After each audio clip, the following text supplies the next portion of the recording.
मंडळी नमस्कार। मंडळी, एनडीए सरकारचा शपथविधी नुकताच झाला। पंतप्रधान नरेंद्र मोदींसह त्यांच्या 72 मंत्र्यांनी आपल्या खात्याचा पदभार देखील स्वीकारलाय। त्यामुळे हे सरकार आता कामाला देखील लागले असं म्हणायला हरकत नाही। सुरुवातीला एनडीएच्या घटक पक्षांना कोणत्या खात्याचं मंत्रिपद मिळेल, अर्थात त्यांना किती मंत्रिपदं मिळतील याबद्दल मोठ्या प्रमाणात चर्चा झाल्या। मात्र मंत्रिपदाची आणि खाते वाटपाची चर्चा भाजपनं आपल्या मित्रपक्षांसोबत यशस्वीरित्या पार पाडली। त्यामुळे यामध्ये कुठे वाद असल्याचं पाहायला मिळालं नाही। मात्र आता एका पदावरून भाजप, टीडीपी आणि जेडीयू यांच्यामध्ये चढाओढ असून या पदामुळे एनडीएत वाद निर्माण होऊ शकतो असंही आता बोललं जाते। अर्थात ते पद म्हणजे लोकसभेचा सभापती पद। या पदाचं महत्त्व पाहता भाजप, टीडीपी आणि जेडीयू यांना देखील हे पद आपल्याकडे असावं असं वाटतंय। त्यामुळे या पदावरून या तीन पक्षात चढाओढ आता निर्माण झालेली आहे। आजच्या व्हिडिओमध्ये आपण लोकसभा सभापती पद इतकं महत्त्वाचं का असतं, त्यासोबतच सभापतींचे असणारे अधिकार आणि कार्य याबद्दल देखील जाणून घेणार आहोत। मंडळी नमस्कार, आपण पाहतायत कडक बात। मंडळी, महाराष्ट्रात महाविकास आघाडीचं सरकार अस्तित्वात असताना विधानसभा सभापती हे काँग्रेसकडे होतं। नाना पटोले हे विधानसभेचे सभापती होते। त्यांनी राजीनामा दिल्यानंतर हे पद महाविकास आघाडीचं सरकार कोसळेपर्यंत रिक्तच होतं। नाना पटोले यांनी राजीनामा दिला नसता तर महाविकास आघाडीचं सरकार पडलं नसतं असे आरोप पटोले यांच्यावर त्यावेळी करण्यात आले। यावरूनच हे पद किती महत्त्वाचं असतं हे लक्षात आलं।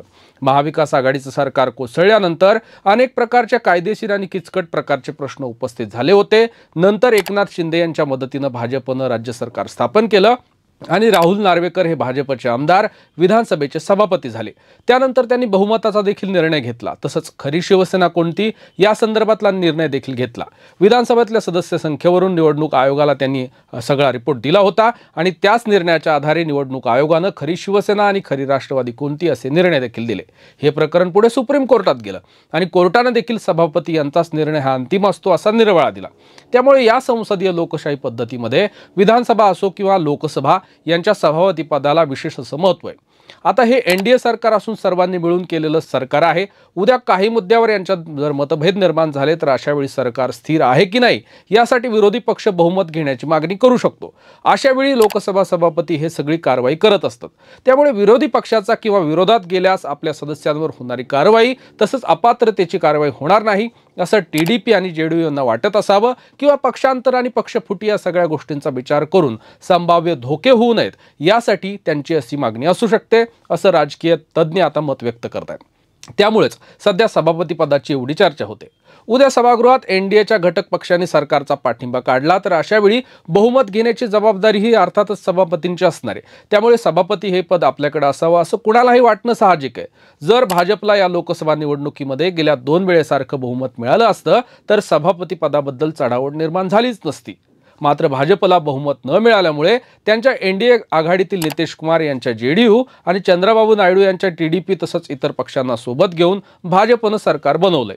अर्थातच सर्वात मोठा पक्ष या नात्यानं भाजपनं अनेक महत्त्वाची खाती आपल्याकडे ठेवली आहेत आणि आपल्या मित्र पक्षांनाही महत्त्वाची खाती दिली आहेत। मात्र सभापती पद हे देखील महत्त्वाचं असून ते आपल्याकडे असावं असं आता भाजपला, टीडीपीला आणि जेडीयूला देखील वाटते। संसदीय लोकशाहीमध्ये या पदाला अनन्यसाधारण महत्त्व आहे। या सभागृहाचा पीठासीन अधिकारी म्हणून सभापतींची निवड केली जाईल। भारताच्या राज्यघटनेतील कलम 93 नुसार सभापती आणि उपसभापती यांची निवड केली जाते। याच नियमानुसार लोकसभा अस्तित्वात आल्यानंतर या दोन्ही पदांची अर्थात लवकरात लवकर निवड करावी लागते। अर्थातच लोकसभेतल्या बहुमतानुसार सभापतींची निवड होत असते। या निवडून आलेल्या खासदारांपैकीच एका जणाची सभापती म्हणून निवडणूक होत असते। त्यामुळे या पदासाठी विशेष पात्रता असावी लागत नाही। सभापती हे खासदारांमधूनच निवडून आले असले तरी इतर सदस्यांपेक्षा सभापती हे पद अधिकाराच्या दृष्टीने अतिशय महत्त्वाचं मानलं जातं। अनेक वेळेला सभागृहात एखादं विधेयक मांडल्यानंतर त्या विधेयकाचं कायद्यात रूपांतर करण्यासाठी लोकसभेतल्या सदस्यांचं मतदान घेतलं जातं। त्या विधेयकाच्या बाजूने बहुमत असल्यास त्या सभागृहाचा तो कायदा पास केला जातो। अशा वेळी सभापती हे या निवडणुकीचे अधिकारी असतात। कुणाला किती मतदान मिळालं हे देखील ते जाहीर करत असतात। तसंच एखाद्या विधेयकाला विरोधात आणि बाजूला समसमान मतं पडल्यास निर्णायक मत देण्याचा अधिकार सभापतींचा असतो। सभापती हे लोकसभेचा नेता असतात। बऱ्याचदा सदस्यांचं गैरवर्तन किंवा इतर कारणांमुळे लोकसभेच्या सदस्यांवर निलंबनाची कारवाई करावी लागते आणि काही वेळी अपात्रतेची कारवाई देखील सभापतीच करत असतात। त्यामुळे हे पद आपल्याकडे असावं असं टीडीपी आणि जेडीयू यांना वाटत आहे। हे पद जर भाजपकडे गेलं आणि पक्षांतराची कारवाई करायची झाली तर ते करणार नाहीत किंवा सोयीचा निर्णय घेतील ही भीती त्यांना वाटत असावी. अर्थातच सभापतींच्या परवानगीशिवाय लोकसभेमध्ये कोणताही निर्णय घेता येत नसतो, कारण ते लोकसभेचे पीठासीन अधिकारी असतात. सभागृहाचं कामकाज चालवणं याची सगळी जबाबदारी ही सभापतींकडे असते. सभागृहाचं कामकाज कसं चालावं या संदर्भात ते निर्णय घेत असतात. सभापती हेच सभागृह नेत्याशी चर्चा करून सरकारच्या धोरणांचं नियोजन करत असतात.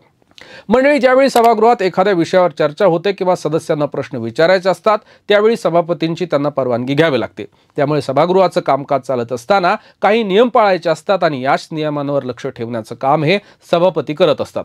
मंडळी, सभागृहात सत्ताधाऱ्यांप्रमाणेच विरोधकांनाही मतं मांडण्याची, बोलण्याची समान संधी ही सभापती देत असतात.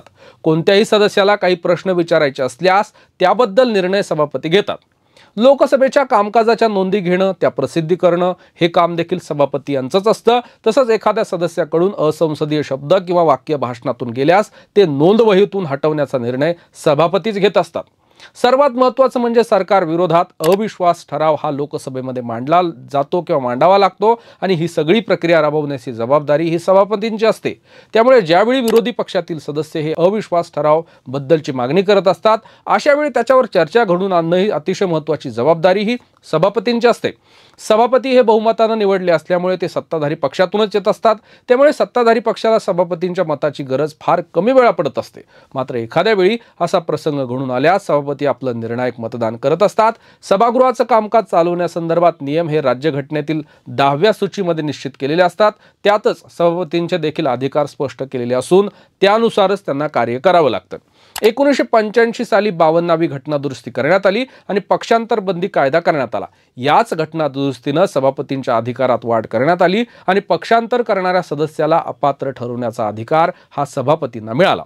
आणि अशा प्रसंगात सभापतींचा निर्णय हा अंतिम असेल असा निर्णय देखील सर्वोच्च न्यायालयानं दिला आहे.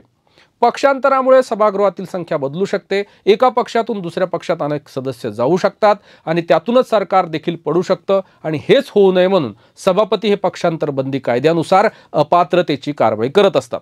कोणत्याही पक्षानं पक्षविरोधी कारवाई केली म्हणून आपल्या सदस्यांवर अपात्रतेची कारवाई करावी अशी मागणी ते सभापतीकडे करत असतात. अशा वेळी 3 महिन्याच्या आत अपात्रतेचा निर्णय हा सभापतींना घ्यावाच लागतो.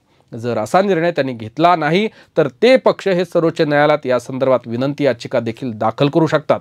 त्यामुळे असे भरपूर महत्त्वाचे अधिकार सभापतींना असतात आणि त्यामुळेच TDP, JDU किंवा भाजप यांना हे सभापती पद आपल्याकडे असावं असं वाटत असावं आणि त्याच्या भोवतीच सध्या राजकारण सुरू आहे. लवकरच आपल्याला कळणार की नेमका TDP किंवा JDU किंवा भाजप यांच्यापैकी कुणाचा सभापती होतो आणि हे सरकार पुढे कसं कार्य करतं हे आपल्याला पाहायला मिळणार आहे. तुर्तास वेळ झाली इथेच थांबण्याची. पाहत रहा कडक बात.